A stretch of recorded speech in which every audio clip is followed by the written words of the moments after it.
Hello, my friends. Welcome to Granny B's house. Are you having a good day? Oh, I hope so. Granny B's having a pretty good day, and I just know you're remembering to be kind to those people around you, because being kind is just one way we're going to make this world a better place. Yeah, one act of kindness at a time. It doesn't matter if you're old or young, we can all do something. Well, I have a book to read about a new kind of critter I'd never heard of. And I'm not so sure he's a good critter, but let's see what happens in this book. It's called the Snatchabook. Yeah, Granny B bought another new book. Oh, I must stop buying these new books.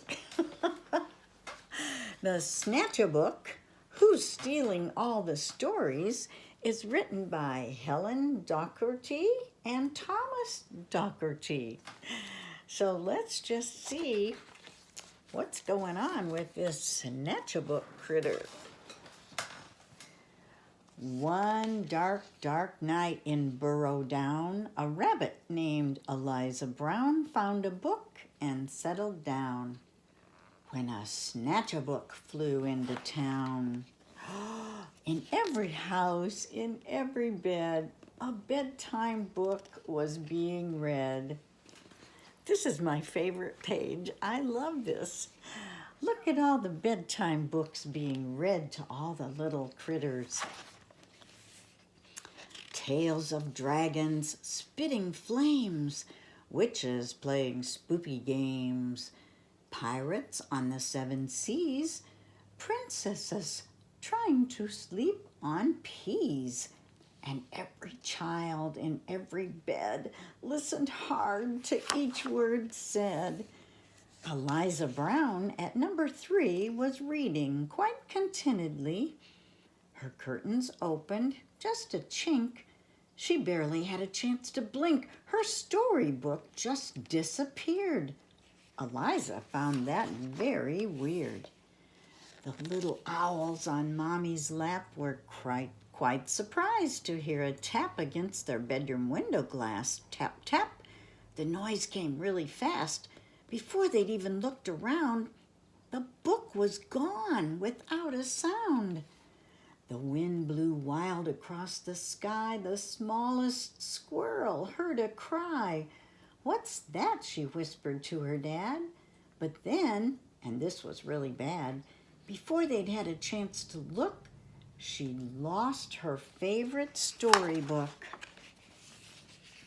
And so it went night after night. Books disappeared from left to right. 5 books here, 6 books there. The shelves began to look quite bare. In Burrow Down, the rumors spread of book thieves under every bed. Eliza Brown at number 3 was keen to solve the mystery. She planned one night to lie in wait and use a pile of books as bait. Long hours passed without a peep. She'd nearly fallen fast asleep, when suddenly Eliza heard a flap of wings. A bat? A bird? Eliza saw a shadow loom enormous right across her room. What kind of monster could it be? Eliza thought. You don't scare me. And yet her heart was beating fast. She'd have to face the thief at last. She threw the window open wide and shouted to the thing outside, "Stop stealing our books right now. Just give them back. I don't care how." "I'm sorry," came a little voice. "I really am. I had no choice." Eliza looked down in surprise. She couldn't quite believe her eyes. "So who are you, and what's your name?" The creature hung its head in shame. He mumbled with a mournful look, "I'm just a little Snatchabook." Eliza nodded solemnly. She sat the creature on her knee. You can't just come and help yourself to every book on every shelf. A tear rolled from the creature's eye, and softly he began to cry. I know it's wrong, but can't you see I've got no one to read to me? Eliza sighed. He looked so sad. If he just had a mom or dad to read him stories every night, well, then he might behave all right. That very night, they hatched a plan, and so the Snatchabook began to give back all the books he'd picked. Eliza Brown was very strict. Then, trying hard to prove himself, he stacked them neatly on each shelf. And when he'd made his full amends, Eliza called on all her friends and told them how he'd worked all night to turn a wrong into a right. And now each night in burrow down, as darkness falls upon the town, in every house, in every bed, a bedtime book is being read. And if you take a closer look, you just might see the Snatchabook perched happily on someone's bed, listening hard to each word said.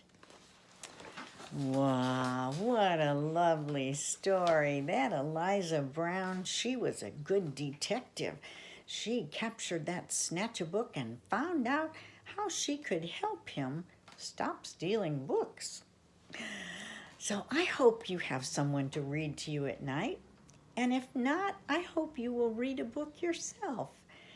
Just find something that has a good story in it that will keep you from falling asleep. That's Granny B's problem. I fall asleep when I read. But not when I read to you, because Granny B loves you. And I want you to come back and see me again sometime so I can read you another story and not fall asleep. Okay? Bye-bye.